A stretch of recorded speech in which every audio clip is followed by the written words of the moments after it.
Pode parecer assustador, mas as evidências científicas indicam que se não forem tomadas medidas drásticas nos próximos 10 anos, podemos enfrentar um dano irreversível do mundo natural e o colapso de nossas sociedades. As mudanças climáticas estão em tempo real diante de nossos olhos, afirma Michael Mann, professor da Universidade Estadual da Pensilvânia e um dos cientistas do clima mais respeitados do mundo. Mann cita como exemplos desta realidade dos nossos tempos a intensificação das chuvas, uma maior frequência de furacões e ondas de calor devastadoras. O clima do planeta muda constantemente ao longo do tempo. A temperatura média global atualmente é de 15 graus Celsius, e evidências geológicas indicam que ela já foi bem mais alta e bem mais baixa no passado. No entanto, o período atual de aquecimento está ocorrendo mais rápido do que no passado.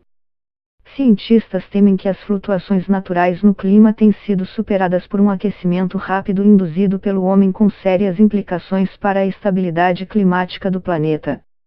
Não há mais dúvida de que essas mudanças são devidas em grande parte à atividade humana, especificamente à emissão na atmosfera de grandes quantidades de gases do efeito estufa, como CO e metano. Esse fenômeno se refere à maneira com que a atmosfera da Terra retém parte da energia do Sol. A energia solar que reflete na superfície terrestre em direção ao espaço é absorvida pelos gases do efeito estufa e reemitida em todas as direções. Ela passa então a aquecer tanto zonas mais baixas da atmosfera quanto a superfície terrestre. Sem esse efeito, a Terra seria quase 30 graus Celsius mais fria, tornando o planeta hostil à vida. Cientistas afirmam que o homem está acrescentando ao efeito estufa natural gases resultantes da indústria e da agricultura, chamados também de emissões, levando a uma retenção maior da energia solar e aumentando a temperatura do planeta. Isso é o que costuma se chamar hoje de aquecimento global.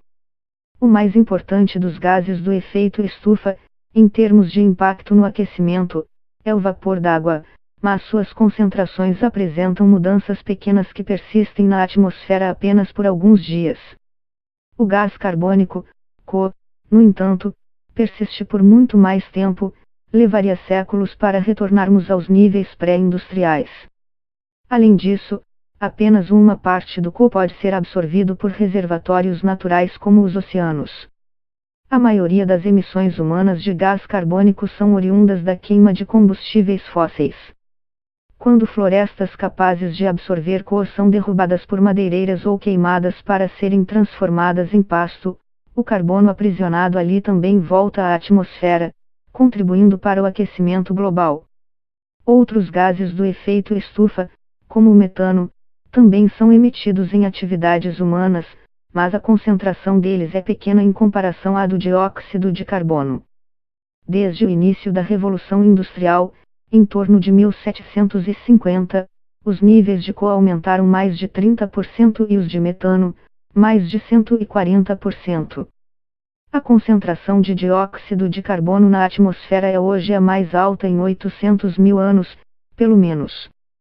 Registros de temperaturas desde o século XIX mostram que a temperatura média da superfície da Terra cresceu 0,8 graus Celsius nos últimos 100 anos. Quase 0,6 graus Celsius desse total ocorreu nas últimas 3 décadas.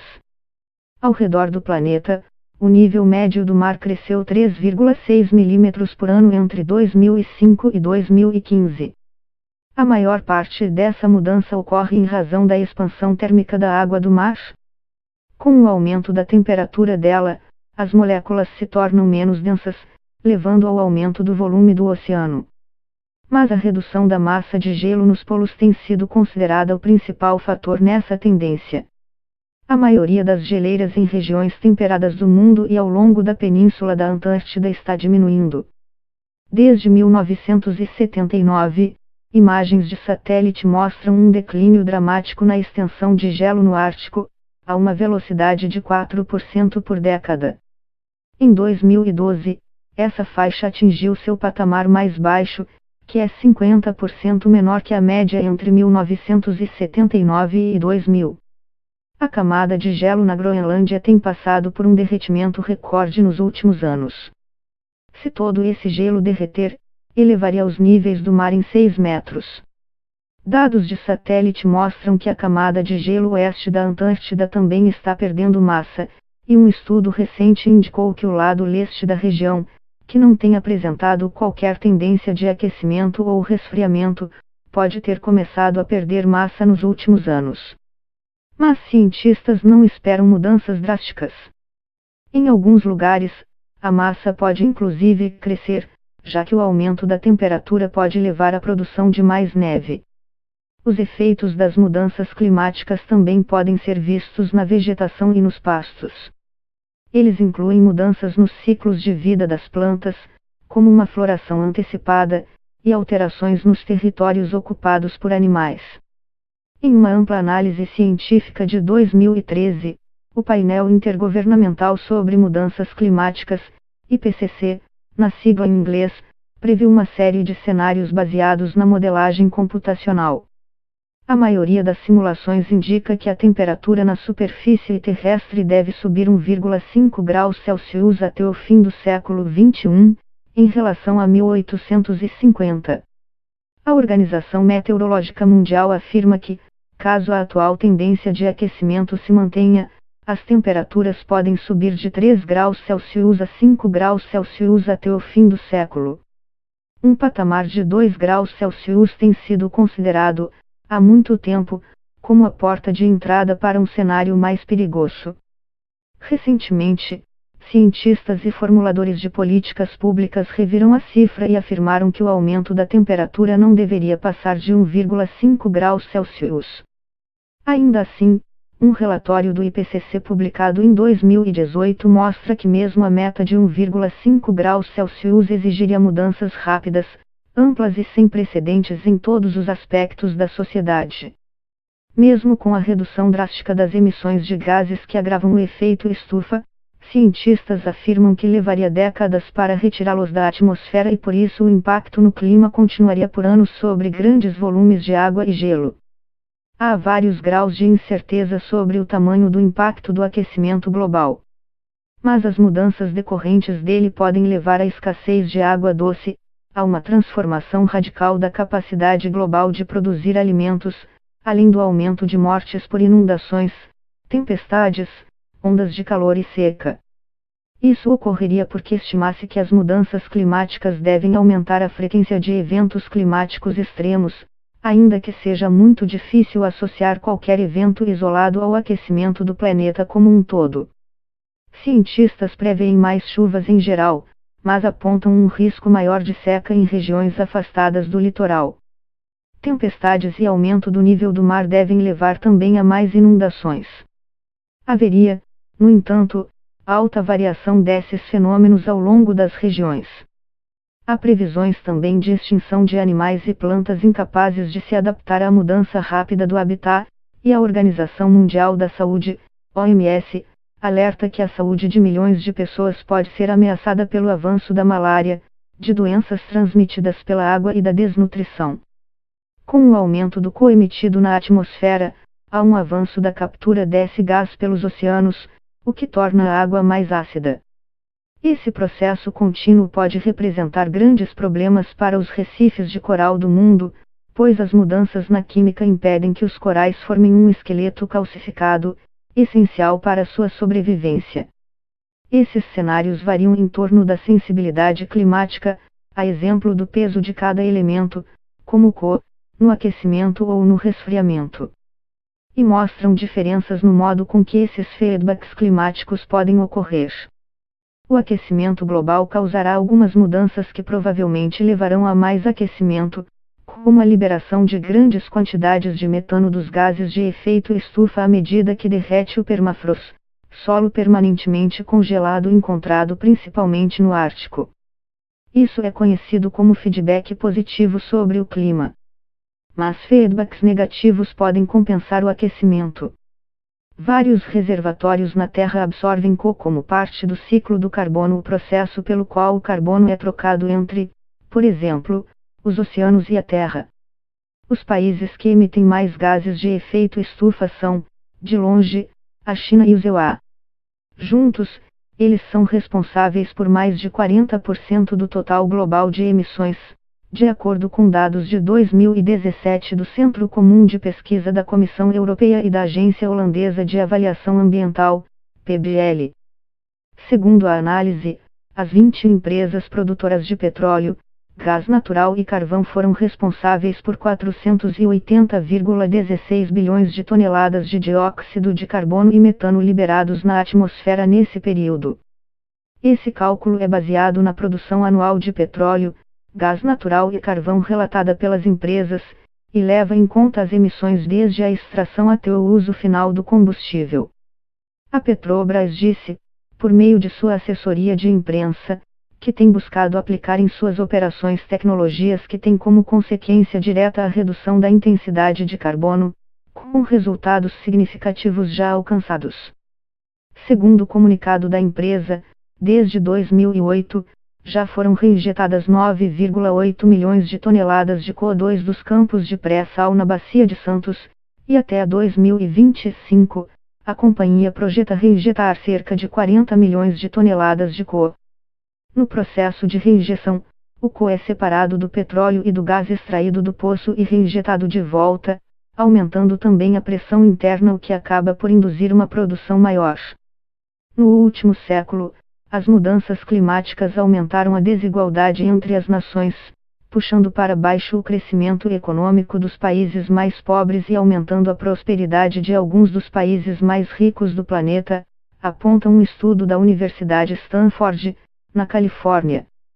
Os dados históricos mostram claramente que as plantações são mais produtivas, e as pessoas são mais saudáveis e mais produtivas no trabalho quando as temperaturas não são nem tão quentes nem tão frias, explica um dos autores da pesquisa, Marshall Burke, do Earth System Science, de Stanford.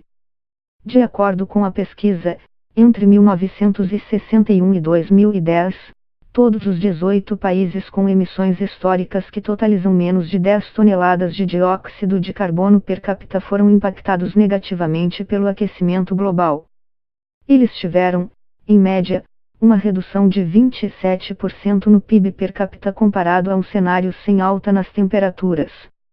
Por outro lado, 14 dos 19 países cujas emissões ultrapassam 300 toneladas de dióxido de carbono per capita se beneficiaram do aquecimento global, tendo um crescimento médio adicional de 13% no PIB. As ondas de calor que atingiram a Europa em 2018 foram 2 vezes mais prováveis devido ao aquecimento global, de acordo com o consórcio World Water Attribution, WWA. Mas para o professor Michael Mann, da Universidade Estadual da Pensilvânia, perguntar se a mudança climática causa um evento específico é fazer a pergunta errada. A questão relevante é a seguinte: as mudanças climáticas afetam esses eventos e os tornam mais extremos. E podemos dizer com bastante confiança que a resposta é positiva. A chamada acidificação das águas oceânicas abala a fixação do carbonato de cálcio em conchas, ouriços do mar, ostras e outras espécies, causando o declínio de grupos sensíveis, a exemplo das estrelas do mar, e colocando em risco ecossistemas marinhos, como os recifes de coral. Estes são vitais à pesca por funcionarem como berços para peixes. O clima é um panorama mais prolongado e completo dos padrões de tempo. Ele se refere às condições que prevalecem em uma região ou em toda a Terra, e pode ser estudado com uma análise das tendências históricas. Quando falam em clima, os cientistas estão se referindo à situação do planeta todo, ao longo do tempo. Ou seja, mesmo que esteja fazendo mais frio que a média em uma região específica, o mundo como um todo está, na média, mais quente. É isso que apontam centenas de estudos feitos por cientistas no mundo todo ao longo de décadas. Esse aquecimento da temperatura média da Terra que cientistas acreditam aos gases de efeitos estufa produzidos por ação humana provoca eventos climáticos extremos, desde inundações na África até seca no Brasil, passando por invernos muito mais rigorosos na América do Norte. Em sua página na internet voltada para crianças, a Agência Espacial Americana, NASA, explica que devemos esperar tempos frios mesmo que as temperaturas do planeta estejam aumentando de forma geral. Isso porque as mudanças climáticas incluem alterações na forma como correntes marítimas, correntes de vento e outros fenômenos meteorológicos funcionam ao redor do mundo, gerando eventos meteorológicos extremos tanto de frio quanto de calor.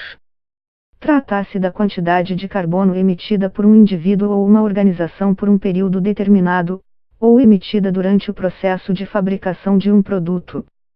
Recentemente, a jovem ativista sueca Greta Thunberg realizou um giro pela Europa de trem para levar sua mensagem sobre a urgência de se enfrentar o que descreveu como a crise existencial das mudanças climáticas. Thunberg se recusou a viajar de avião sob o argumento de que queria reduzir sua pegada de carbono. Estima-se que, em uma viagem de trem, uma pessoa gera 15 gramas de CO por km. De avião, são 100 gramas por km. A Costa Rica anunciou recentemente seus planos de atingir o carbono zero até 2050.